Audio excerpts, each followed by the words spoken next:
Bună ziua!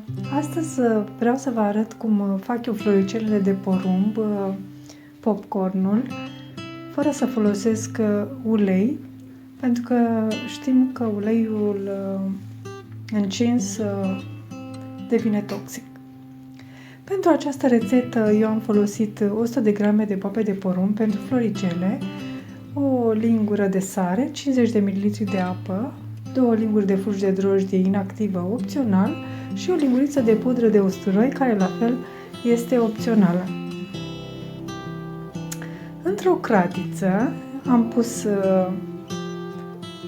apa rece, 50 de ml, și am lăsat pe foc mediu până această apă s-a evaporat. Putem chiar să punem capacul pentru ca apa să se evapore cât mai încet și oala să se încingă cât mai bine. Apoi am adăugat, după ce apa s-a evaporat, am adăugat o lingură de sare și 100 de grame de boabe de porumb, din acestea pentru floricele.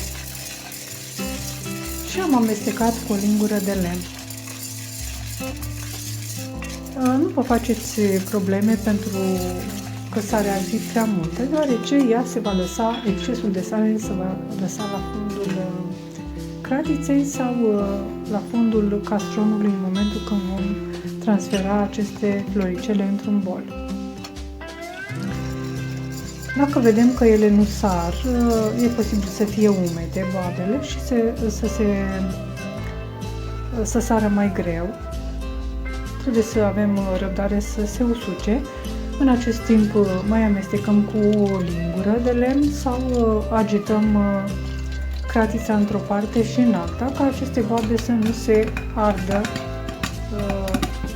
și să devină cu un gust neplăcut. Când ele încep să sară, lăsăm capacul pe cratiță și luăm capacul doar în momentul în care vedem că ele nu mai sar și adăugăm cele 2 linguri de drojdie inactivă, care sunt opționale, și o linguriță de pudră de usturoi, care la fel este opțională.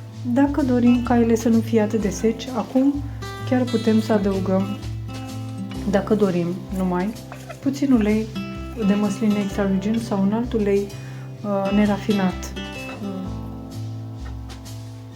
Este ideal. Dar adăugați ce ulei vă place dacă le doriți să nu fie atât de seci.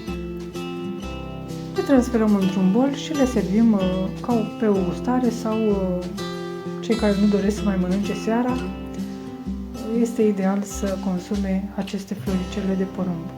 Eu vă doresc poftă bună, vă mulțumesc pentru vizionare și vă aștept la o nouă rețetă. La revedere! O zi bună!